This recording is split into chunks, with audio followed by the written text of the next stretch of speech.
Ma'am no signal ma'am, हम class transduction में में बैठे सुना हैं। था। अच्छा, सिग्नल ट्रांसडक्शन, तुम लोगों ने रेफरेंस ही बना लिया सिग्नल ट्रांसडक्शन के चैप्टर को। मैम हमने कुछ ज्यादा ही अच्छी तरह पढ़ लिया है। चलिए, तो फिर बहुत अच्छी बात है। इसको तो फिर मैं मतलब ये तो एक अच्छी चीज मेरे सामने आ गई कि आप लोगों ने इसको बहुत अच्छे तरीके से पढ़ लिया है। फायदा हो गया फिर तो, है आपको पढ़ाने का, क्विज लेने का। अच्छा जी, तो फाइटोक्रोम्स जो है बेटा, ये as the name indicated, phyto और उसके अंदर क्रोम, तो आप ये समझ लें कि ये भी पिगमेंट्स ही हैं। ठीक है, प्लांट्स में पाए जाने वाले पिगमेंट्स की जैसे आपने फाइकोबिलीन्स पढ़े थे, आपने जब आपने लाइट के अब्जॉर्ब करने वाले डिफरेंट पिगमेंट्स पढ़े थे, उनके स्ट्रक्चर भी पढ़े थे, वहां पे भी मेरा ख्याल है कि मैंने फाइटोक्रोम की आपको डायग्राम दिखाई थी, प्लांट फिजियोलॉजी 1, जो कि आप ऑल टुगेदर भूल चुके हैं। तो उसमें हमने फाइटोक्रोम्स का, जब हमने पिगमेंट्स वाला सेक्शन किया था, तो वहां पे हमने फाइटोक्रोम्स का भी जिक्र पढ़ा था कि ये भी रेड, फार रेड लाइट और ब्लू लाइट के रीजन को जो है वो अब्सॉर्ब करने वाले पिगमेंट्स हैं। और हमेशा की तरह, हर पिगमेंट्स की तरह, इसके अंदर भी इसे दो पोर्शन होते हैं। एक वो हिस्सा जो कि एक्चुअली लाइट को अब्सॉर्ब करेगा, जिसको क्रोमोफोर कहा जाता है, और एक इसका प्रोटीनेशियस पार्ट होगा, जो कि प्रोटीन का बना हुआ होगा, और ये दोनों आपस में मिलके एक स्ट्रक्चर बनाएंगे जो कि फाइटोक्रोम कहलाएगा। ओवरऑल फाइटोक्रोम्स जो हैं ये प्लांट की डेवलपमेंटल प्रोसेसेस में इनकी इन्वॉल्वमेंट होती है। कहा यह जाता है कि प्लांट में जो लाइट की वजह से डेवलपमेंटल प्रोसेसेस होती हैं, उसमें फ्लावर बनते हैं, उसमें लीव्स एक्सपैंड करते हैं, उसमें आप कह लें कि ग्रोथ के तो बहुत सारे हार्मोन्स हैं, हार्मोन्स की वजह से ग्रोथ जो है वो करती है, लेकिन जो डेवलपमेंट चेंजेस आती हैं प्लांट की लाइफ में, उन प्लांट की लाइफ में जो चेंजेस हैं उसका रिस्पॉन्सिबल जो है ये फाइटोक्रोम्स एंड क्रिप्टोक्रोम्स हैं। ये दो हैं। फाइटोक्रोम्स जो है ये specifically red and far red light के लिए मशहूर है, लेकिन ये ब्लू लाइट भी अब्सॉर्ब करते हैं, लेकिन mainly red and far red light जो है वो अब्सॉर्ब करते हैं। इसके अलावा जो इसके साथ क्रिप्टोक्रोम मैंने आपको बताया है, क्रिप्टो का मतलब ही ब्लू जो है उससे रिलेटेड है। तो क्रिप्टोक्रोम्स जो है ये ब्लू लाइट अब्सॉर्बिंग जो है वो पिगमेंट्स है, लेकिन हमारा मेन फोकस जो है वो फाइटोक्रोम्स पे होगा, और क्रिप्टोक्रोम का हम जस्ट इंट्रोडक्टरी जो है वो पार्ट पढ़ेंगे, क्योंकि उस पर हमारा मेन फोकस नहीं है। मेन चैप्टर का नाम है हमारा फाइटोक्रोम्स। ओके, तो अब इसकी तरफ, चैप्टर की तरफ चले जाते हैं फाइटोक्रोम की, और ये है जी आपका चैप्टर। हमेशा की तरह जब भी चैप्टर का स्टार्ट होता है तो उसकी पहली स्लाइड पे मैंने आपको बताया था कि उसका निचोड़ होता है कि light control of plant development, कि प्लांट की डेवलपमेंट का जो वो हिस्सा जो कि लाइट कंट्रोल करता है, उस लाइट कंट्रोल करने वाला जो आप कह लेंगे जो पिगमेंट है, या जो पिगमेंट प्रोटीन कॉम्बो है, ये वो फाइटोक्रोम्स है, जो कि प्लांट में डेवलपमेंट में जो लाइट की वजह से डेवलपमेंट होती है उसको कंट्रोल करते हैं। ठीक है, इसके अंदर हम इसको पढ़ेंगे कैसे कैसे, तो उसके बारे में एक आउटलाइन, जैसे मैं हमेशा आपसे भी कहती हूँ कि जब भी अपनी असाइनमेंट बनाएं तो उसकी एक आउटलाइन बनाया करें कि पहले आपने क्या बताया, फिर आपने क्या बताया, और फिर आपने क्या बताया, ताकि आपको एक ओवरव्यू हो जाए कि आप क्या करने जा रहे हैं या आप क्या प्रेजेंट करने जा रहे हैं। तो इसी तरीके से फाइटोक्रोम की डेफिनेटली फर्स्ट ऑफ ऑल हम डेफिनेशन देखेंगे, फिर हम डिस्कवरी देखेंगे कि इसकी कैसे हुई फाइटोक्रोम की, क्रिप्टोक्रोम्स की, फिर हम फिजिकल एंड केमिकल प्रॉपर्टीज देखेंगे, और डेफिनेटली इसमें हम स्ट्रक्चर को भी कवर करेंगे इसका, और इसके अलावा हम इसकी फिर डिस्ट्रीब्यूशन देखेंगे कि क्योंकि आप जानते हैं ना, प्लांट्स तो शुरू होते हैं, हम प्लांट्स में बैक्टीरिया को भी लेके चलते हैं हम, उसके बाद अल्जी, फंजाई, मोसेस, फर्न्स, ब्रायोफाइट्स, स्टेडोफाइट्स, हर तरह के प्लांट्स हैं। तो उनमें सब में हम देखेंगे कि कहाँ कहाँ पाए जाते हैं। उसके बाद हम इसका देखेंगे जीन एक्सप्रेशन, और लास्ट पे हम इसका देखेंगे कि इनका बायोलॉजिकल रोल क्या है। ऑल दो बायोलॉजिकल रोल में डेवलपमेंट के बहुत सारे प्रोसेसेस हैं, but we will try our best कि हम उनमें से हर एक मेन प्रोसेस जिसमें इसकी इन्वॉल्वमेंट होती है उसको हम समराइज कर सकें या उसको एलैबोरेट कर सकें जिस हद तक हो सकता है।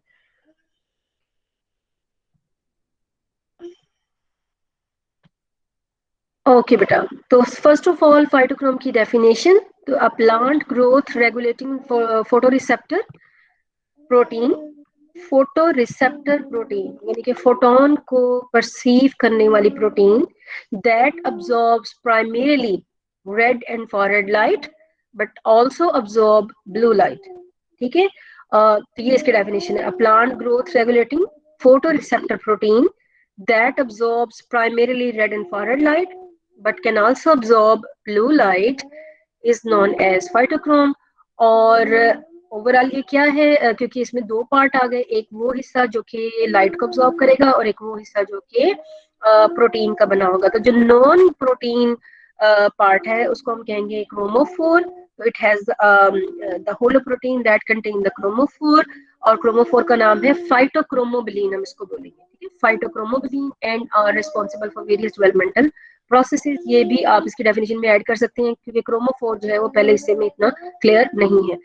फाइटोक्रोमोबिलीन या क्रोमोफोर क्या चीज है? It's the linear tetrapyrrole. ये भी आप देख चुके हैं कि मोस्ट ऑफ द क्रोमोफोर जो है वो लीनियर टेट्रापायरोल पे ही होते हैं। तो फाइटोक्रोम का भी मैंने आपको दिखाया हुआ पहले भी।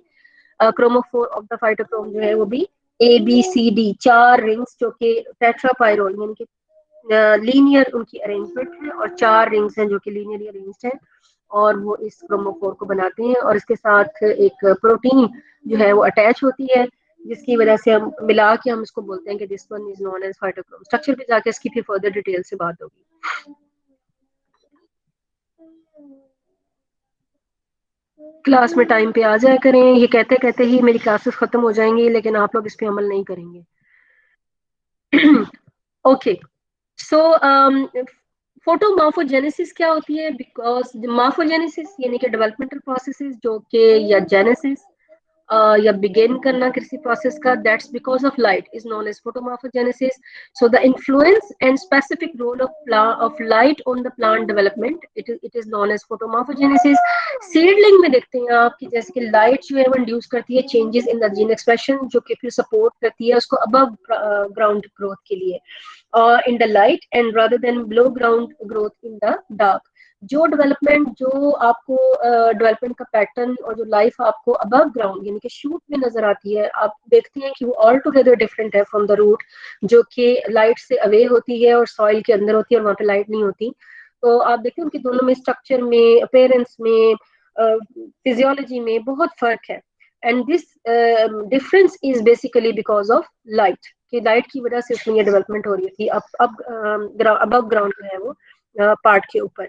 Then the light in the plant's environment contains a sufficient amount of information, जो कि हम पहले भी कई जगहों पे पढ़ चुके हैं। प्लांट फिजियोलॉजी 1 में हमने लाइट के बहुत सारे रोल देखे हैं कि प्लांट के डेवलपमेंट से लेकर कि उसके अंदर जो फिजियोलॉजिकल रोल्स हो रहे होते हैं, जो फोटोसिंथेसिस हो रही है, क्लोरोफिल की फॉर्मेशन हो रही है, डिफरेंट पिगमेंट्स बनते हैं, या इवन हार्मोन्स भी अगर काम करते हैं तो लाइट को वो परसीव करके, और लाइट की वजह से काफी सारी चेंजेस जो है उसमें आती हैं।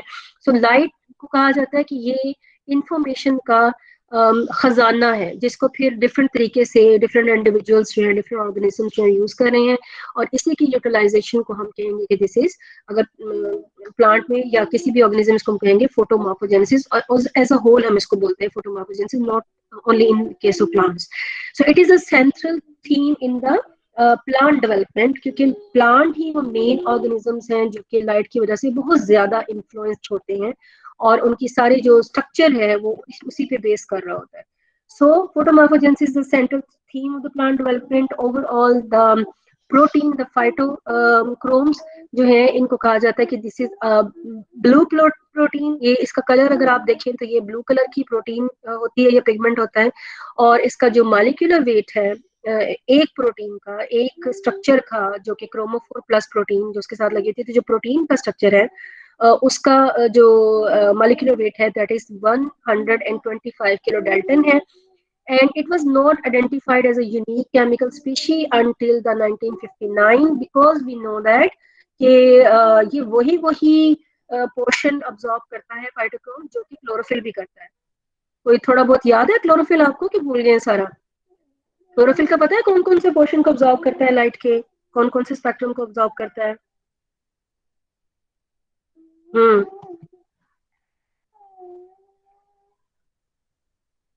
यस मैम, सब पता है। तो बोलने ना, फिर सब पता नहीं बोलना था, बोलना था कौन कौन से करता है। Ma'am blue and red light को ऑब्जॉर्व करता है। Yes, blue and red light को ऑब्जॉर्व करता है। तो बिल्कुल, अब आप देखें, ये भी मैंने क्या बताया, ब्लू एंड रेड लाइट को ऑब्जॉर्व करता है, क्योंकि दोनों ही क्लोरोफिल इतनी ज्यादा क्वांटिटी में है, और उसका कलर वो इतना हर जगह पे, वो मतलब एरियल पार्ट्स में वो मौजूद है, मेनली लीव्स में, तो लीव्स में ही तो मेन काम चल रहा होता है, ज्यादातर मशीनरी तो लीव्स में ही है, तो वहीं पे फाइटोक्रोम भी अपना रोल प्ले कर रहे हैं। तो इस वजह से काफी देर तक इसकी डिस्कवरी में प्रॉब्लम आया, क्योंकि क्लोरोफिल की वजह से, सेम लाइट ऑब्जॉर्ब करने की वजह से ये जो फाइटोक्रोम है ये काफी देर तक निग्लेक्टेड रहे, इसकी डिस्कवरी ना हो पाई। इसको लगा, लोगों को लगा ये एक्चुअली ये जो बाकी पिगमेंट्स हैं जो अपने डिस्कवर कर लिए हैं, क्लोरोफिल है या ज़ैंथोफिल है या कैरोटीनॉइड्स वगैरह है, तो शायद ये वही है बस जो कुछ है। लेकिन फाइटोक्रोम्स को तो जो इस वजह से नहीं दी गई क्योंकि ये भी वही वही रीजन्स को ऑब्जॉर्व कर रहा था जो क्लोरोफिल करता है, तो इस वजह से इसकी डिफिकल्टी हुई इसको डिस्कवर करने में। और लेकिन बाद में 1959 में फिर इस पे फोकस किया गया और देखा गया कि ये भी एक अलग से प्रोटीन है।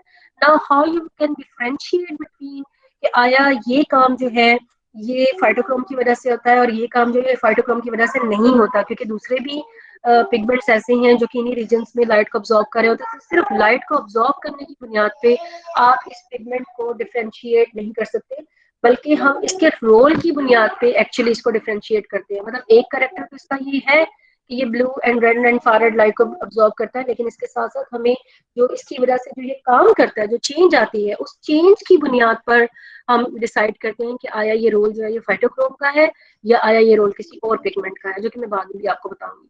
So, however, many of the biological properties of the phytochrome had been established earlier in the study of the as a whole plant.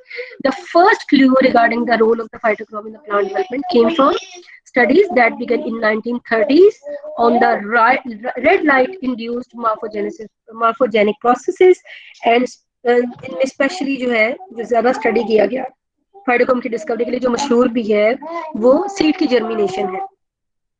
Then a list of the such responses is now enormous and includes one or more responses at almost every stage in the life history of the wide range of different green plants. तो अब हमें बहुत सारे processes का पता है कि जो कि फाइटोक्रोम की वजह से ही है, लेकिन शुरू में जो शुरू की स्टडीज हैं और जो फेमस स्टडी है वो सीड की जर्मिनेशन से रिलेटेड है, जो कि फाइटोक्रोम की प्रेजेंस और उनकी इन्वॉल्वमेंट को कंफर्म करता है।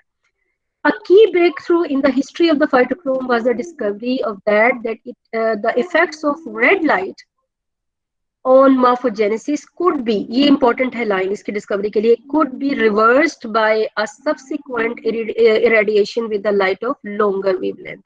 कि अगर आप प्लांट को रेड लाइट देते हैं और उसकी वजह से उसके अंदर मार्फोजेनेसिस होती है, तो वो मार्फोजेनेसिस के प्रोसेसेस को आप रिवर्स कर सकते हैं अगर आप उसको फॉर रेड लाइट दें। ठीक है, अगर आप कॉम्बिनेशन दे रहे हैं तो फिर तो नहीं ये होगा, मतलब सेपरेट सेपरेट जब दें, तो जब रेड लाइट दी जाती है तो उसकी बदले में होने वाली जो मार्फोजेनेसिस है that can be reversed with for red light, वो उसको उल्टा कर देता है उस काम को।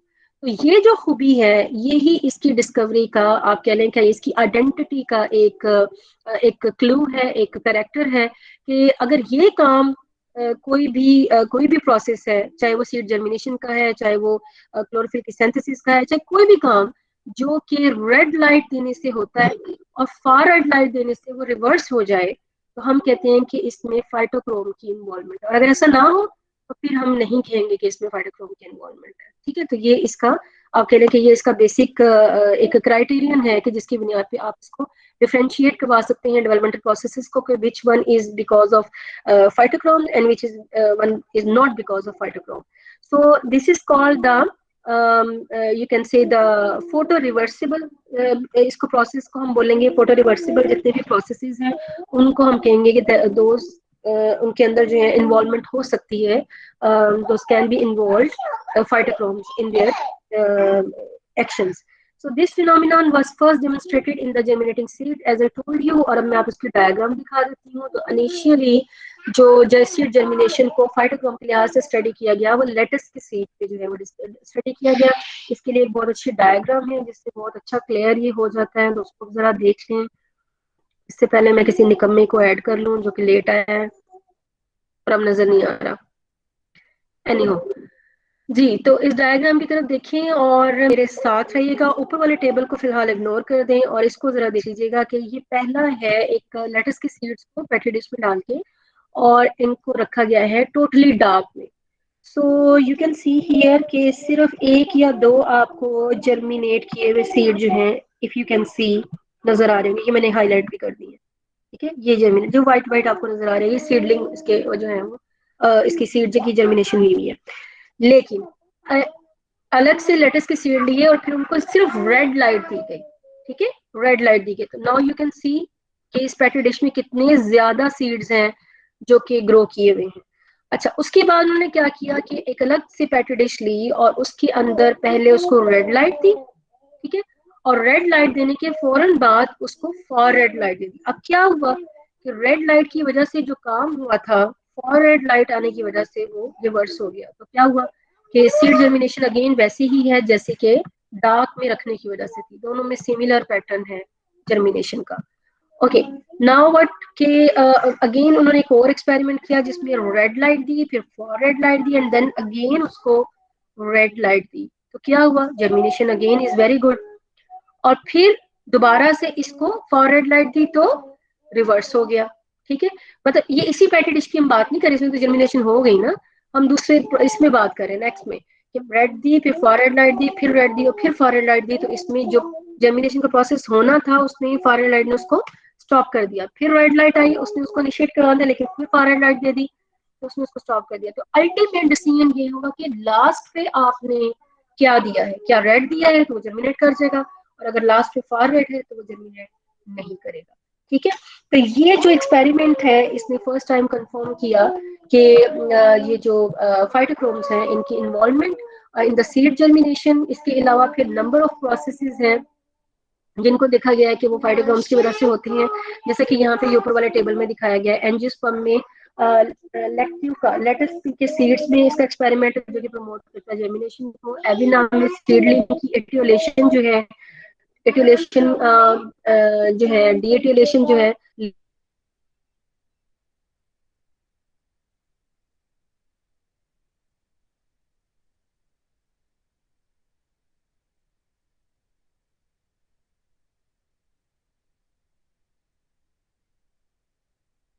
एनहांस हो जाता है। टीडोफाइट्स में ओनोफिला है जिसकी यंग गमीटोफाइट में देखा गया कि वो ग्रोथ को प्रमोट करता है। ब्रायोफाइट्स में जेमलिंग्स है।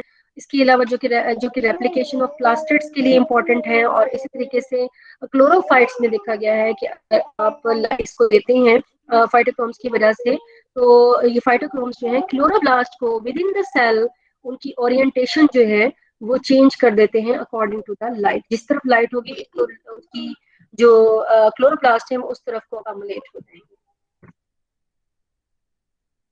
जी बेटा, इसकी समझ आई है आपको? आसान सा एक्सपेरिमेंट था, वैसे कोई मुश्किल बात भी नहीं थी इसमें। जी मैम, समझ आ गई। ओके,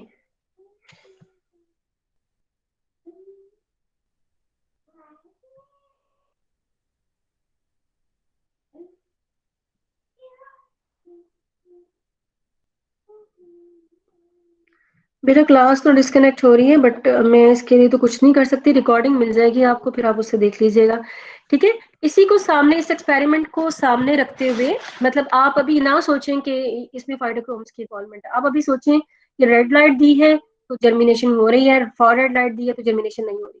अच्छा, अब इसकी बुनियाद पे फिर उन्होंने कहा कि व्हाट इज एक्चुअली हैपनिंग।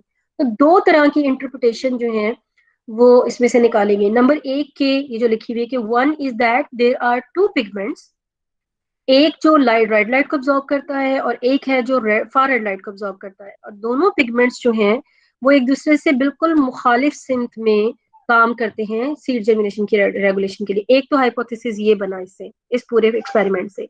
दूसरा हाइपोथेसिस ये बना कि there must be some kind of one protein, एक ही प्रोटीन है, और ये जो कभी रेड लाइट देते हैं तो वो कुछ और कंफर्मेशन में चली जाती है, और फार रेड लाइट देते हैं तो किसी और कंफर्मेशन में चली जाती है।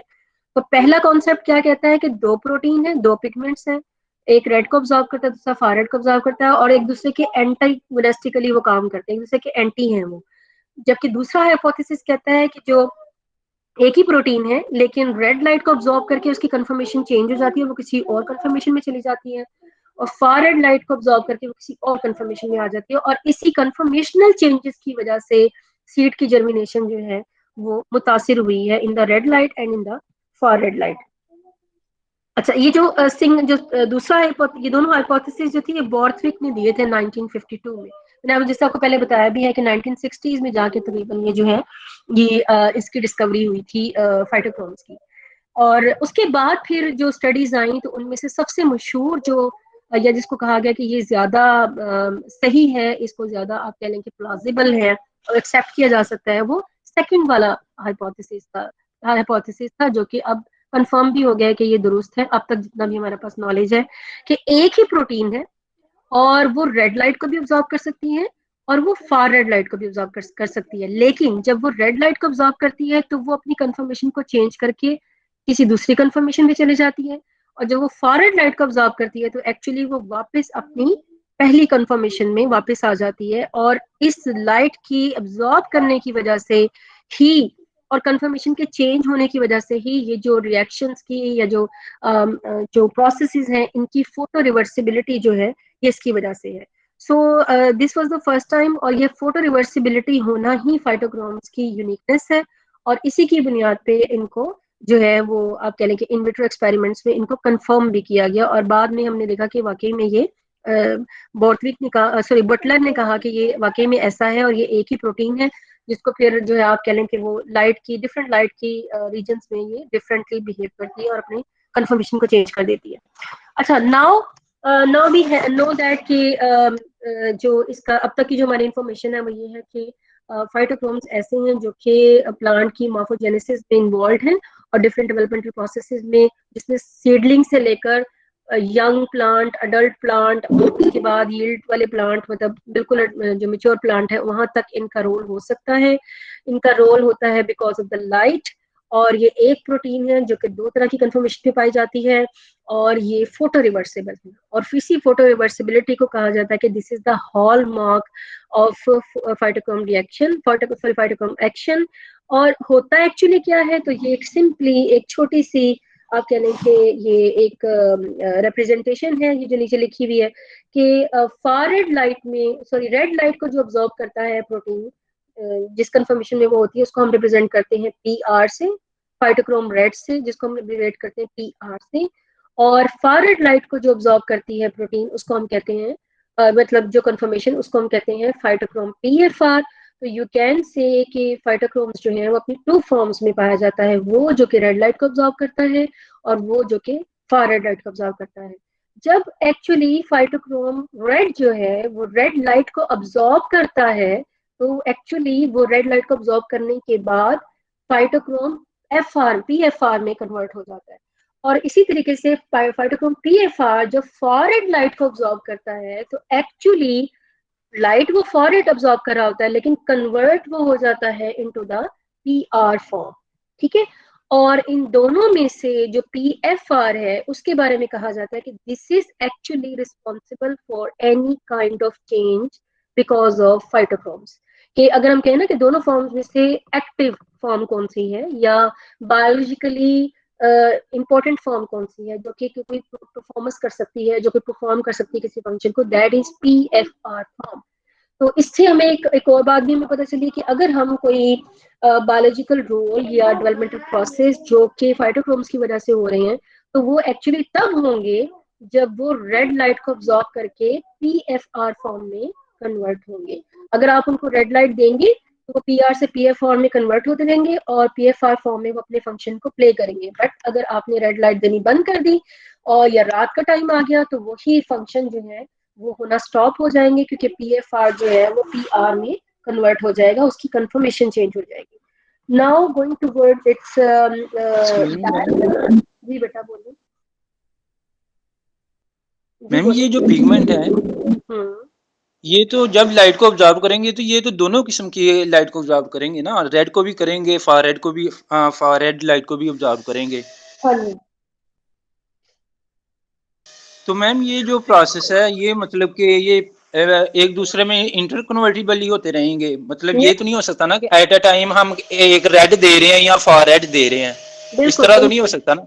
आप डे लाइट की बात करें ना कि जब प्लांट को डे लाइट मिल रही होती तो एक्चुअली वो तो कॉम्बिनेशन है लाइट का, उसमें अकेली रेड या अकेली फार रेड तो नहीं होती, यही कहना चाह रहे हैं ना? मैम उसमें तो हाँ जी। दोनों होगी ना। हाँ जी, उनमें दोनों होती है, लेकिन आपको पता है कि उसमें रेड लाइट का रीजन ज्यादा होता है डे लाइट में, और जब यस रात मैम। होती है तो फार रेड लाइट जो है वो बढ़ जाती है। Okay light is ma'am. Also there, जब रात होती है light is also there, but उसमें कौन सी हो जाती है, वो जो विजिबल स्पेक्ट्रम की लाइट नहीं रहती। हाँ जी। मैम रेड लाइट रात को कैसे हो जाएगी, मतलब वो रेड मतलब लाइट कि रात को नहीं होगी, उसका वो स्पेक्ट्रम वो वाला नहीं होगा। लॉन्गर वेवलेंथ का स्पेक्ट्रम जो है वो परसिस्ट करता है रात को। शॉर्टर वेवलेंथ जो है अब वो आना बंद हो जाती है, सनलाइट नहीं होती तो वो बंद हो जाती है आना। मैम जो फार रेड लाइट होगी उसकी तो जो वेवलेंथ होगी तो वो तो रेड लाइट से भी कम होगी ना। आय हाय, क्या हो गया तुम्हें, कौन बोल रहे हो? चंदा, फार रेड लाइट, अच्छा मैं दिखाई दूं तुम्हें, मैं दिखाने लगी तो तुमने मैंने इंटरप्ट कर दिया। ये देखो, फार रेड लाइट तो रेड लाइट के बाद आती है। Longer wavelength, less energy. Yes ma'am, मैं भी यही कह रहा हूँ कि जो रेड लाइट की जो वेवलेंथ होती है वो तो फार रेड से तो मतलब ज्यादा ही होती है ना, रेड वो लाइट कम की होती ज्यादा है। होती है, रेड लाइट की वेवलेंथ कम होती है, एनर्जी ज्यादा होती है। फार रेड लाइट की वेवलेंथ ज्यादा होती है, एनर्जी कम होती है। तो अगर आप डे एंड नाइट के हिसाब से, डार्कनेस एंड लाइट के हिसाब से इसको डिस्कस करें, तो लाइट में मेजर प्रोपोर्शन रेड लाइट का होगा और डार्कनेस में major proportion far red light का होगा। मैम जो फार रेड मतलब कि जो पिगमेंट होते हैं, जिस तरह हमने क्लोरोफिल में पढ़ा था कि जो मतलब कि रेड लाइट और फार रेड लाइट की मतलब जो अब्जॉर्प्शन मतलब के वेवलेंथ होती है जो ऑब्जॉर्व कर सकते हैं, वो तो हमने पढ़ा था ना कि 7 नैनोमीटर है मतलब कि उसकी फार रेड लाइट की, और जो मतलब कि रेड लाइट की थी उसकी हमने पढ़ा था कि वो 680 है। तो हम्म। यहाँ से पता चला कि वेवलेंथ जो रेड की होती है वो कम होती है, ठीक है, फार रेड की थोड़ी सी ज्यादा होती है। हम्म।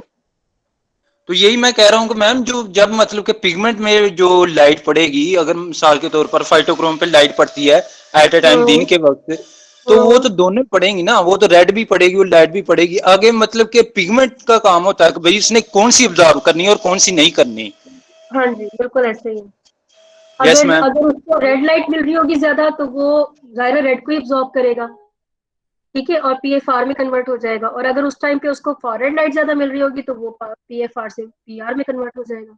इट डिपेंड्स कि उस टाइम पे दिन का, मैंने अगेन आपको आपकी क्वेश्चन का आंसर पहले ही दे दिया था कि दिन के टाइम में रेड लाइट का प्रोपोर्शन ज्यादा होता है, हाई एनर्जी वाली लाइट का प्रोपोर्शन ज्यादा होता है, और रात के टाइम पे हाई एनर्जी तो रहती नहीं है, लो एनर्जी वाली लाइट सिर्फ रह जाती है।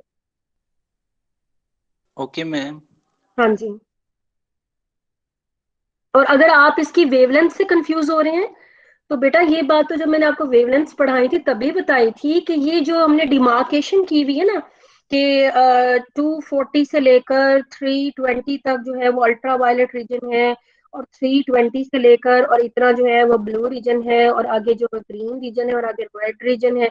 तो ये डिमार्केशन हमारे अपने लिए actually it's a continuous spectrum, तो इसमें थोड़ी बहुत ओवरलैपिंग हो सकती है। इफ यू आर सेइंग कि रेड लाइट जो 680 होती है, तो इसका मतलब हरगिज ये नहीं है कि 660 पे वो रेड नहीं होती, वो ब्लू में चली जाती है, ठीक है, कोई क्योंकि क्लियर डिमार्केशन नहीं है, it's a continuum spectrum.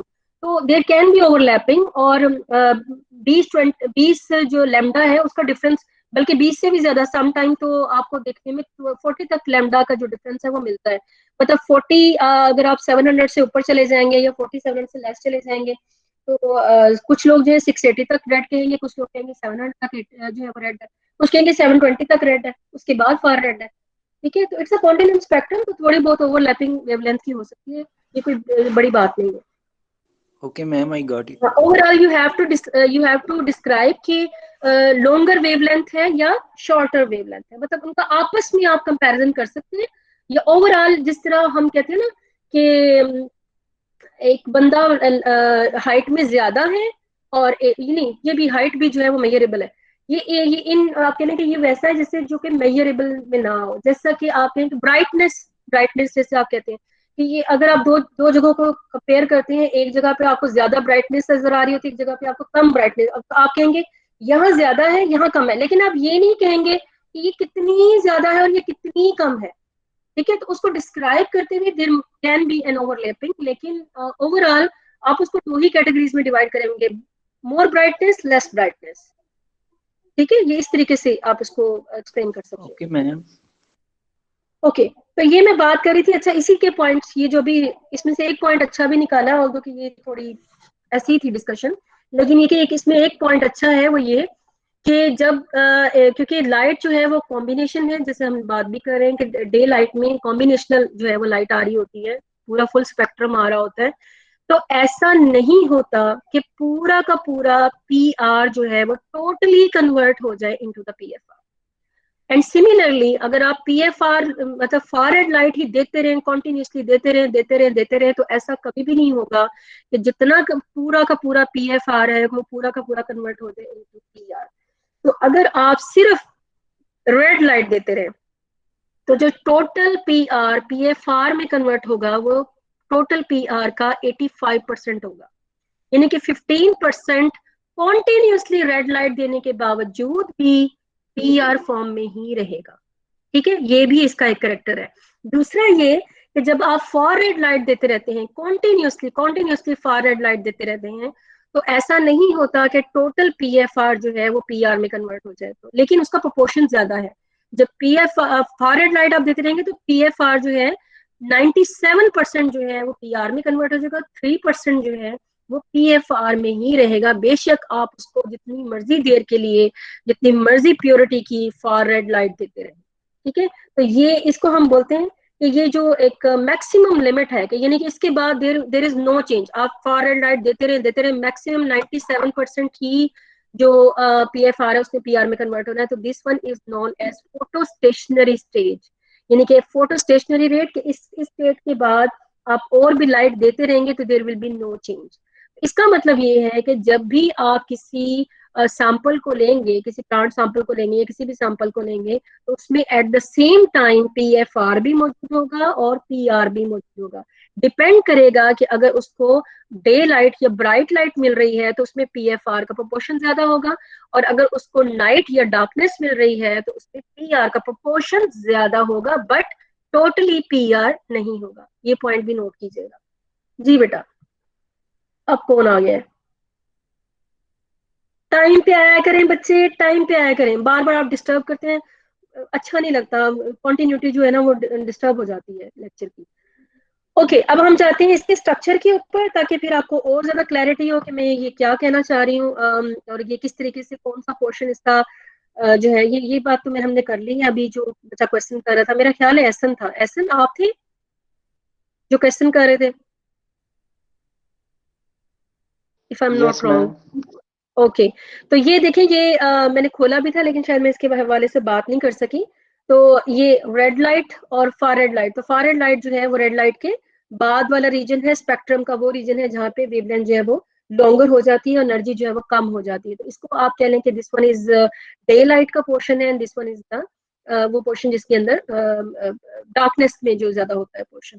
Okay, मैं आपको बता रही थी कि जब हम कहते हैं ना कि रेड लाइट देते हैं तो P R actually P F R में कन्वर्ट हो जाता है, और पी एफ आर वो फॉर्म है फाइटोक्रोम की जो कि किसी सेलुलर रिस्पॉन्स की जिम्मेदार है, और वो इसकी एक्टिव फॉर्म है। ठीक, तो ये उसी को रिप्रेजेंट किया हुआ है, एक स्कीमेटिकली भी बताया हुआ है। पी आर रेड लाइट देंगे पी एफ आर में एक्टिव फॉर्म में, उससे कोई ना कोई रिस्पॉन्स आ जाएगा, बट अगर आप उसको ही फार रेड लाइट देंगे तो दोबारा वो पी आर में कन्वर्ट हो जाएगा। और अगर आप उसको लीफ के हिसाब से, because leaf is the site जो कि लाइट को परसीव कर सकती है, तो डेफिनेटली ये चेंजेस यहीं पे आ रहे होंगे।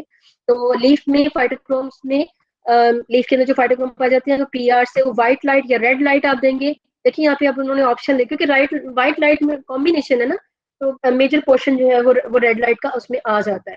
तो पी एफ आर में कन्वर्ट हो जाएगा। पी एफ आर से फिर मल्टीपल जो रिस्पॉन्सेज हैं जिनको आप कह सकते हैं कि this is because of phytochrome, तो वो उनके बारे में लिखा है, जिसमें फ्लावरिंग भी आ जाती है।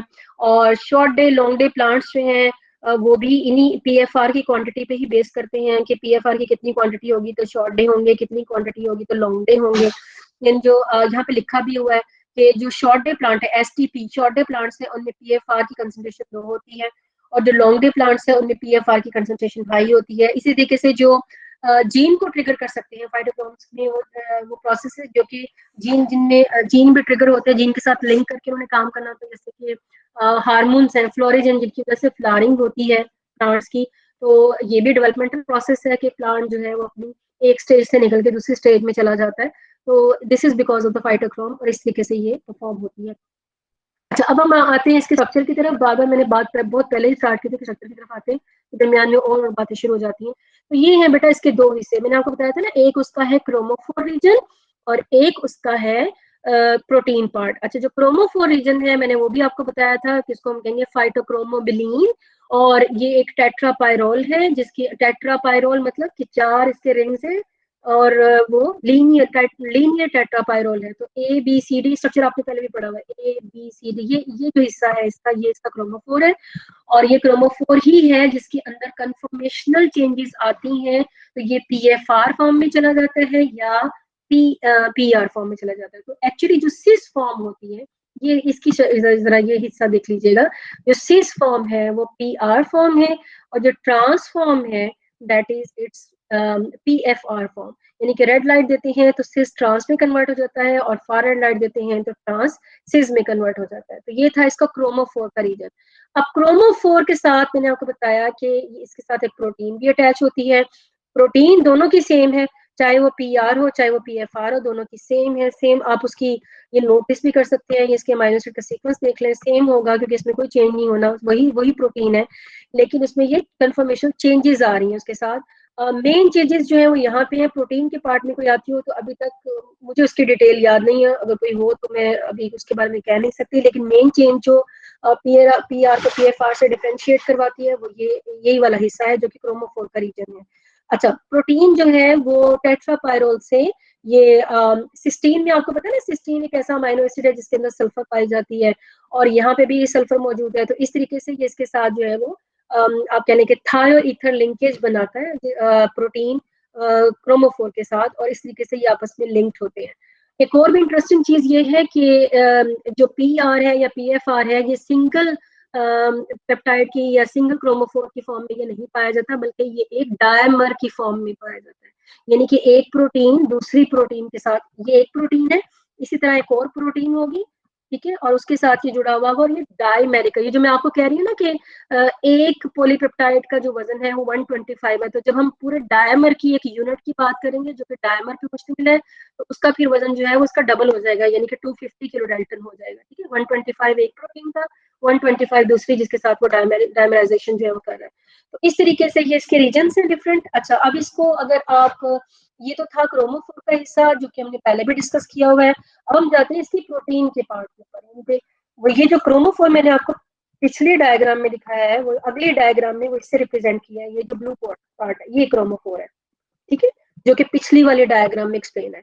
यहाँ पे जो मैं आपसे बात कर रही थी कि फाइटोक्रोम जो है वो डायमर की फॉर्म में पाए जाते हैं, तो इस टाइम पे इसको डायमर की फॉर्म में ही रिप्रेजेंट किया हुआ है कि दो प्रोटीन जो कि आपस में बाइंड होती हैं वो कैसी होती हैं, और उनकी कौन से रीजन पे क्रोमोफोर लगा होता है, कौन से रीजन जो है वो लाइट को परसीव कर सकता है, कौन सा रीजन जो है वो किसके साथ जुड़ा होता है, ये आपस में डायमराइजेशन कैसे करती हैं, क्योंकि ऐसा तो नहीं हो सकता ना कि फुल लेंथ जो है वो आपस में जुड़ी हुई हो, तो कोई रीजन होगा जो कि इनको आपस में जोड़े हुए होगा। उसकी फर्दर जो टोटल डिटेल है, अगर आप इस डायग्राम को याद कर लें तो मेरा अलग से आपको फाइटोक्रोम पर रट्टा लगाने की जरूरत नहीं है। तो अगर आप मेरे साथ रहें तो एज यू नो कि हमेशा प्रोटीन के दो ही एंड होते हैं, एक उसका एन टर्मिनल होता है और एक उसका सी टर्मिनल होता है, तो आपने भी उसी लिहाज से इसको याद करना है, ठीक है। एक है जी इसका एन टर्मिनल, ये वाला हिस्सा जो कि व्हाइटिश कलर का, अच्छा ये मैंने गलत लाइन लगा दी है, ये अब रिवर्स नहीं होगी, यहाँ तक इसका एन टर्मिनल है, और क्योंकि ये हिस्सा अलग हो जाता है इसको हम बोलते हैं हिंज रीजन, ठीक है।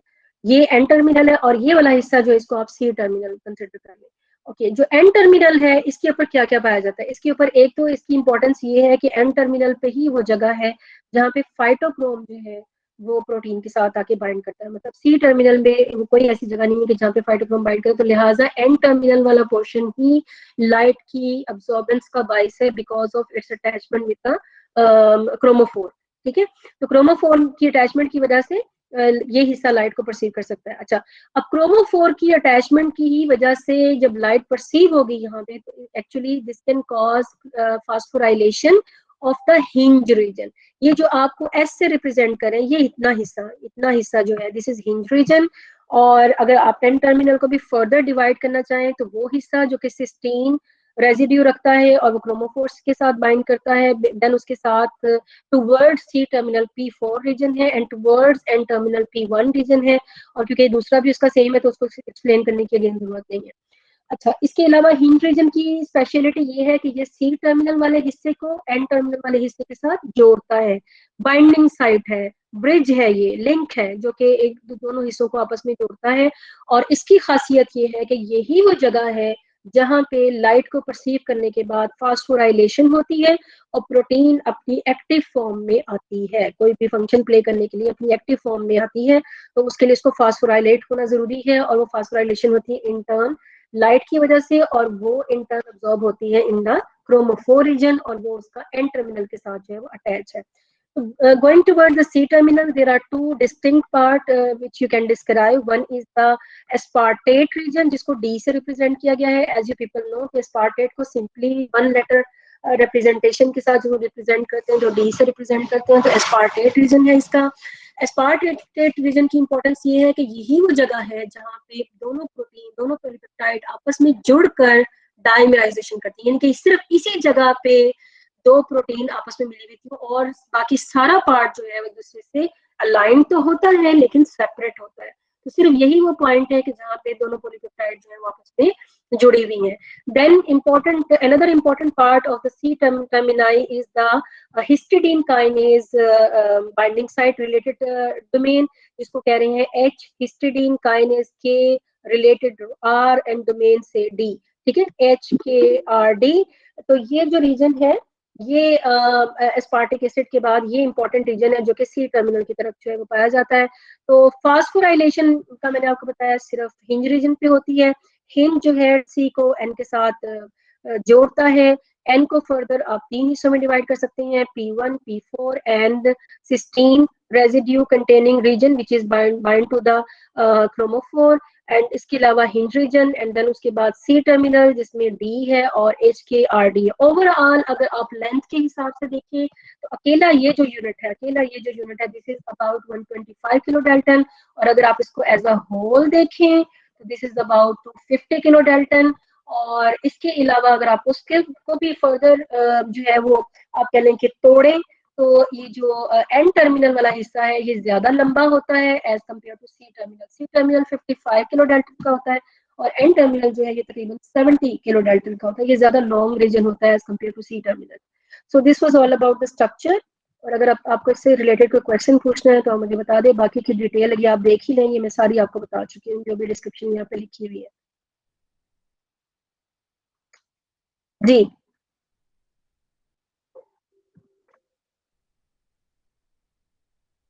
और इसके साथ ही आपकी 15 स्लाइड्स खत्म हो गई हैं, तो आज का लेक्चर मेरा ख्याल है इतना इनफ है, इतना आप अब्जॉर्ब कर लें, तो नेक्स्ट लेक्चर में इंशाल्लाह फिर हम इसका बाकी का हिस्सा पढ़ेंगे। आप लोग मौजूद भी हैं या मैं बोली जा रही हूँ? यस जी मैम, मैम मौजूद हैं। चले शुक्र है, समझ आ गई है? Yes Yes, ma'am. मैम मेरा एक क्वेश्चन है। हाँ जी बोलें। मैम जो आपने बताया था कि ये 3% कन्वर्जन नहीं होती, आप जितनी मर्जी मतलब के प्रोवाइड कर लें, इसकी क्या रीजन होती है मैम? ये